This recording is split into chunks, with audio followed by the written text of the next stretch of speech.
are asking us to give Obama time. We agree and think that 25 to life would be appropriate. Question, if Nancy Pelosi and Obama were on a boat in the middle of the ocean and it sunk, who would be saved? America! It's Jimmy Fallon. Question, what's the difference between Obama and his dog, Bo? Black and white. Bo has his papers. That's Jimmy Kimmel. The other really exciting thing is the Tax Day Tea Party, and you'll see these on your tables. If you haven't seen them already, we'll get them out to you. We're going to have a Tax Day Tea Party. We've rented the Wellington Amphitheater. The capacity there is 5,000 people. Now, wouldn't that be cool if we packed it? 85% of these people in America were covered by health care. They already had health care insurance. Who would have thought? So 10%, 20, 30, move over a little bit, 40, because you're the halves, 50, 60, 70, 80, and 85%, because she's a half, 85% of Americans had health insurance. And when they were polled, most of them were very happy with their health insurance. They had found good doctors, they liked them. Sometimes things cost too much. They didn't like to hassle with their insurance companies, but they were happy with their health care. Look at them. Oh, but wait. Obama told us it's a crisis. What is the crisis? The crisis is that this 5%, because he's a half, and this 10% do not have health care. This is the crisis. Are we concerned about people who do not have health care? Well, yes, we certainly are. This majority over here is happy with their health care, but they want these people also to be happy with their health care. But wait a minute. Let's look at that 15%. When you look at that 15% and you take out of there the invincibles, the young people who will not buy health insurance because nothing's ever going to happen to them, right? You take out the illegals. You take out people who are already eligible for government health care but just haven't applied. And you take out people who make over $75,000 per person and could afford health care. Once you take those people out of the 15%, that would be Marina. She has to go sit down. 10% of those people disappear. So now we have 85% who have insurance, and we have this half, this 5% that we need to take care of. This is what it's all about. It's about this 5%. Did you know that? You would have thought it was the end of the world. Did you know that? Right, trillions of dollars. Did you know that all of these Americans are going to have their health care controlled by the Secretary of HHS, who will be the one who determines what each insurance company can pay for. If the insurance company wants to pay for a procedure or a medication that she does not approve, that insurance company is out of the healthcare exchange, they're out of business. And this is not just Medicare, this is your children and your grandchildren's insurance, because it's every insurance company has to adhere to the dictates of HHS. We won't even get into the cuts, the $575 billion cut from Medicare, when 77 million baby boomers, myself included, are starting to turn 65. When I started going to school, they were building schools like crazy because they didn't have enough schools for the baby boomers. They didn't have enough colleges. What are we doing now? These people now, who if they need to go to a hospital or a specialist, can get there very quickly, they're going to find 15% of hospitals are going to close in the first 10 years. And that comes from the Congressional Budget Office, and they just reiterated it again recently. So these people who thought that they were happy with their health insurance are going to find that their health insurance is going to change radically. It's meant to change after this next presidential election and take place in 2014, take effect. A lot of it is starting to take effect right now.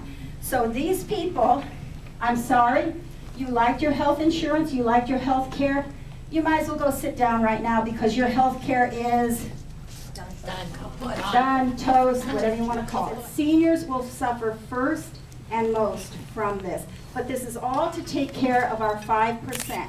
And this is the 5% Obama is talking about. Not the other 85%, not that 10%. It's this 5%. So know what a weak argument and what a facade that is. I am traveling all over the state, 67 counties, and let me tell you, when people say, Rhonda, what's it like running, helping this gentleman run a campaign in Brevard County? And I'm like, are you kidding?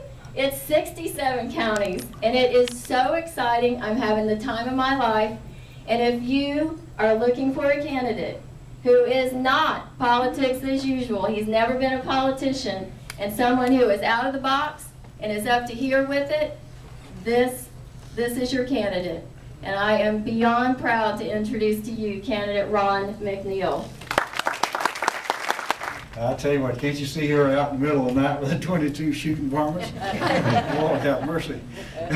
Like I tell people, when you come to my ranch, you probably better come in peace. I keep enough guns to start Armageddon. Listen, we have a whole, I want to say so much thanks to Barbara for her presentation on the health care. That just eliminated part of what I needed to talk about tonight. We've got to get rid of Obamacare, and we've got to get rid of a lot of the things they're doing in Washington. And I'm not like the rest of them, and you're fixing to hear the Paul Harvey version of a political speech tonight. I assure you, this will not be politics as usual. This will not be some memorized little presentation that some group wrote for them.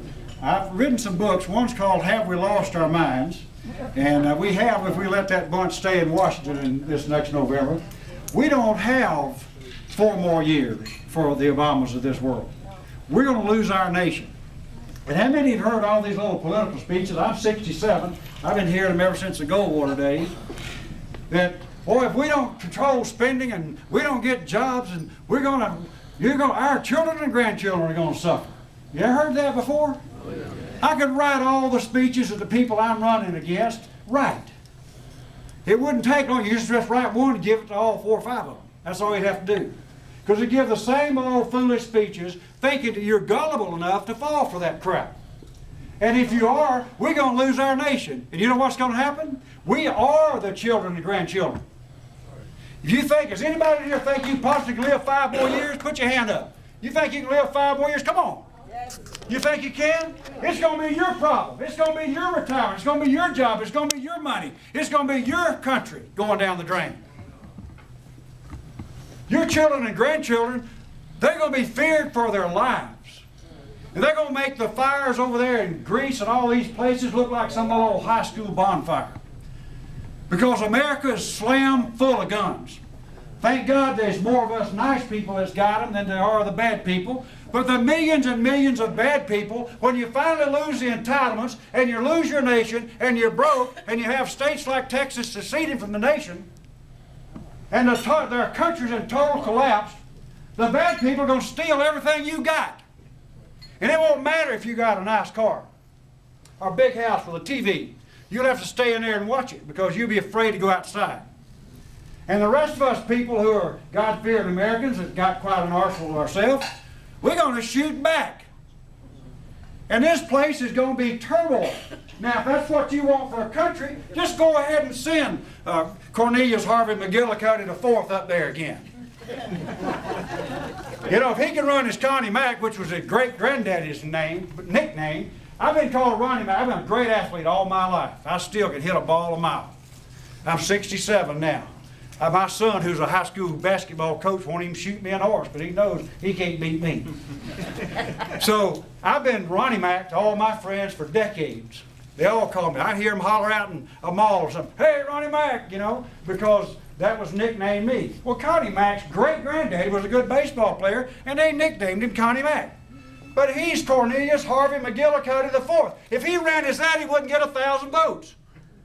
Because he'd have to run on who he was and what he stood for and what he had done. I've got about 200 patent claims granted to me. I've been solving problems for America and business for decades. The last 97 patent claims is all in the environmental industry, solving problems for cities and industry. We've molded a new fiberglass hull inside the old sewer and stormwater structures. The light at the end of our tunnel just means the sun's coming back up. Our guys do some dangerous stuff. I just bid a job today that's 10 stories deep. We're going to have guys hanging on aircraft cables, pressure cleaning and preparing structures that are 10 stories deep over pipes that you could drive a Mack truck through. And that's the kind of work we've done. We've solved problems for cities. I wrote these books because I was going to be a spokesperson. I want to be a big old tall, ugly Sarah Palin type and help get conservative people elected all over this nation. But you know something? It dawned on me. I went with Mike Huckabee on a freedom cruise to Alaska last spring. And I spoke right after Governor Scott to the Tea Party groups in Tallahassee for the opening of the legislative session last spring. Both of them encouraged me to run. And it dawned on me that if we don't get the Bill Nelsons out of this Senate, and we don't go for Florida and win it, we're going to lose the presidency because he's going to go right in on the coattails of the Nelsons of this world. So I decided it was more important for me to run for the United States Senate and get him out of here. Now I know most of you don't know me. Some of you have heard me before.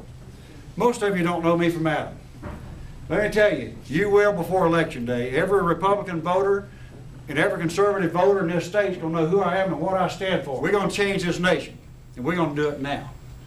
If we don't, we're going to be answering to our children and our grandchildren, what were you doing and what were you thinking when the great American experiment collapsed right before your eyes? And that's what's going to happen to us. We're going to lose our nation if we don't stand up right now. I want to spend my life doing something that's worth the time I'm allotted. And I'm greedy. Woo! I want to make money. This is America. This is free enterprise. Nobody can fix the sewer like me. Like I say, the live interrupt telling this means the sun's coming back up. But we don't mind being there because we're going to solve a problem for cities. We put in stuff that I've designed myself that has a useful life even in sewage of 100 years. And we put it in one time, we don't have to go back. So that's the way I've spent my life. Power, the votes to stay in power. It's the progressive and liberal ideology that they're pushing. It's segmenting segments of society so they can control us. They don't want the middle class to have more. They want the middle class poor and dependent. They want to be just like Venezuela or some of these other places where you got a few multinational corporations making vast sums of money financing the Obama-like regimes of this world.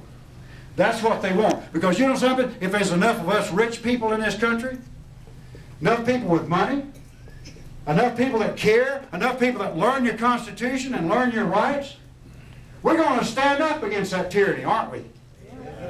We got to do it now. If they can keep us broke and get us out of business, I feel like a dinosaur. I'm an entrepreneur. I invent things and go build them and then go sell them and install them. There's not many of us left. If you got a job, be thankful for it. Work hard. Do something good. You know what happens when my men don't work hard?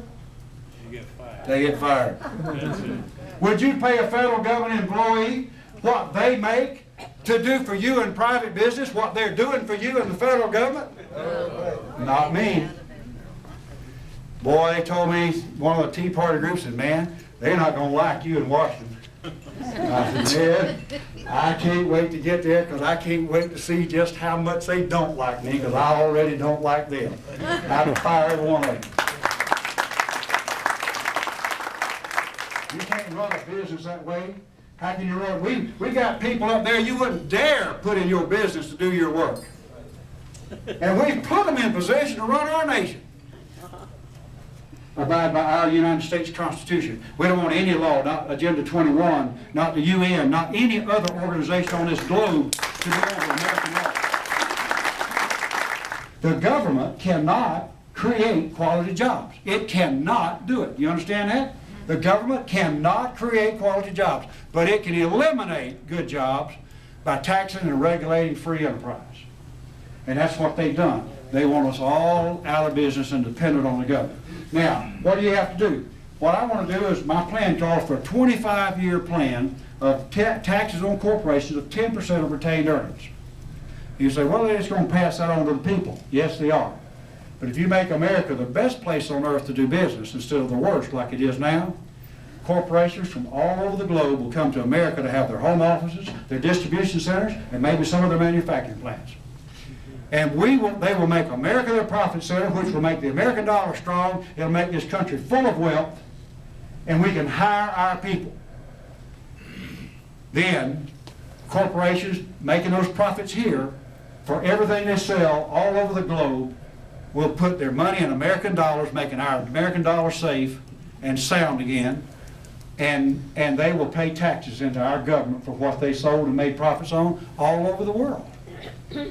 Now that brings money here. Then you do a 5-year moratorium on anybody that's got capital overseas. A lot of them wouldn't bring the profits back to you. There's $2 to $8 trillion overseas in these offshore accounts and in properties overseas. Give them 5 years to bring that money back into America tax-free and invest it in American business. If you'll do that and invest it in American business so we can hire American people, you can bring that money back in tax-free. That'll help them bring it. Another thing, you buy this facility right here, this golf course, you finance it over 5 years, you write it off over 5 years. You buy this sheetrock or whatever this is in here, I can't see that good, this paneling or whatever, you buy it from an American-made manufacturer, you write it off the day you pay for it. You buy sheetrock from China, you write it off over a 30 to 40-year amortization schedule, just like we've always been with the IRS. Incidentally, I'll also, as you probably realize by now, be the worst enemy the IRS ever had. I don't want 16,000 more of them, I want 16,000 less of them. All right, another quick thing. You make dividends tax deductible to the corporations. That way they will pay bigger dividends to the people who invested. And that'll make the people want to invest in the corporations. Right now, you taxing corporations think, well, by the time we pay the tax on the money, why do we want to give the money away now? No reason to. So your corporations don't have the funding they need. The people don't make the profits they need to make on their investments. And so we don't get the jobs done. And we don't have the employment. So it's things like that that we've got to do to make America the best place on earth to do business. You make things like health care, Barbara, again. Take health care. It's totally tax deductible to the corporation, and whatever part the employee pays is totally tax deductible. Social Security, which is a contract with American citizens, is not an entitlement, is tax deductible. We've done, can you imagine how much Social Security I paid? And I finally started getting a check. I couldn't even believe it came. We can rebuild this nation, but we have to start now. Again, you have to make this the best place on earth to do business, not the worst.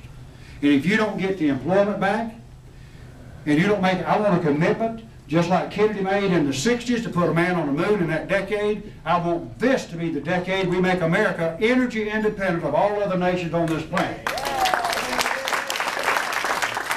I want the government out of the energy business. Matter of fact, I want the government out of the business of being in business. The more the national wealth is controlled by the federal government, the less of it there's going to be. They destroy everything they touch. We have the best military on earth, but we spend more than the whole earth on our military. Because that's what it takes. We want to have the best. We want to protect America and American citizens and our way of life. And that's what we're about. And that's what I'm about. And that's why I'm running. Now, you need to get behind me. Now walk along with me. I cannot do this alone. I am one person. And we're fixing to start an email campaign, second to none. It's never been done in the history of this nation.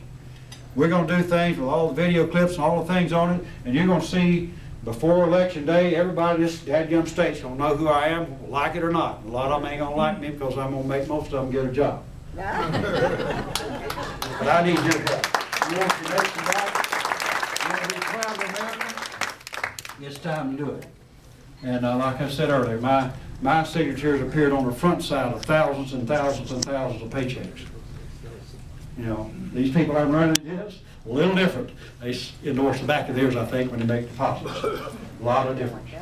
So if you want the real deal, I think I'm it. And I don't need the stinking job. I don't need nothing. I just want our country back. God bless you. I love you. Everyone.